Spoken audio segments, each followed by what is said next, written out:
Time for another retro comic review as we look back at the Golden Age.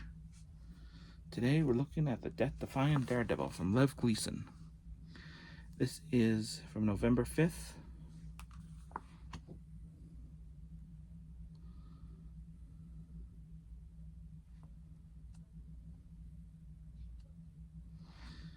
In this story, we're introduced to a Daredevil finds himself in a remarkable device.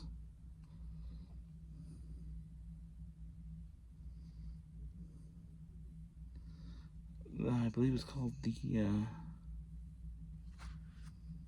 let's see. Yes, here it is.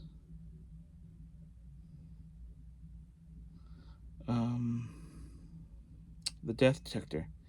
It'll register within a yard of a person. The light bulb turns yellow if the person has not and will not at any time in his life commit a murder. If it's red, that's a warning he may or will be a murderer. It's blue, the person has already murdered someone. So yeah.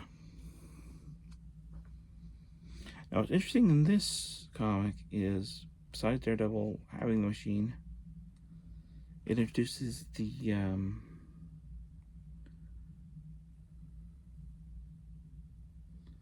Deadly Dozen. Well, these are villains, but I believe later on they actually do become heroes.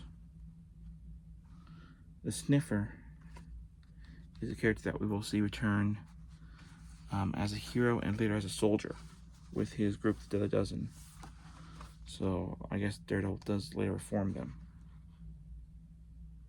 But in this story, they're enemies that Daredevil takes out relatively easily. Sniffer being the first one that you can see parts of being a hero. Because he actually says in here, you brought him back, you dirty little screw. I didn't bring them back, boss. They brought me back. So yeah, you can't help liking him. And the text story is the story behind 13. So if you want to know about 13, who I did an AI art of, this is where you learn about him. Then this is the issue that introduces the Ghost. And this is his debut story. It should be known, in this first story he has powers. He has flight and teleportation. I think later on he loses these powers because I don't think he has them in any other prior story.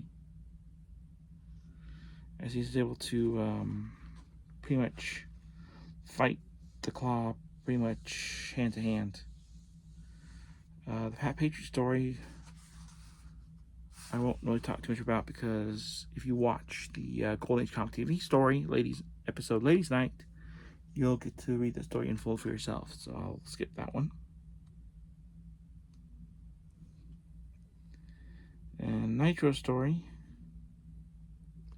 Nitro goes to visit his uncle, who has built a rocket ship, and somebody's trying to steal it from his uncle. So it's up to Nitro to save the day, and his uncle is the first human to learn about Nitro.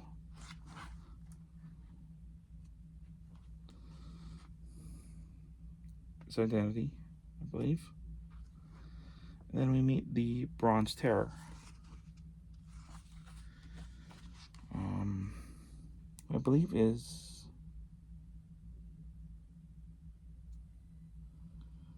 I think we would call him now, he is part First Nations.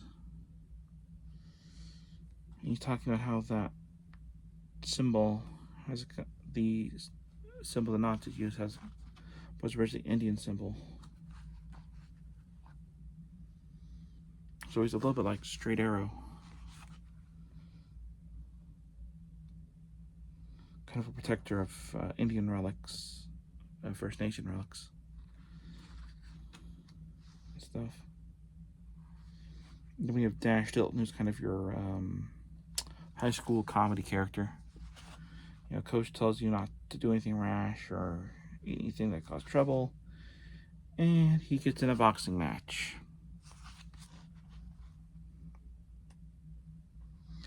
Then we have 13 and Jinx, so this is kind of introduces 13's sidekick.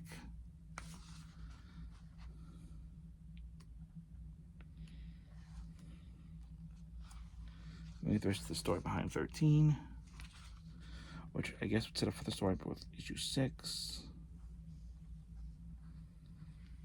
UK the Cop, and then we get London, which is apparently the set of a movie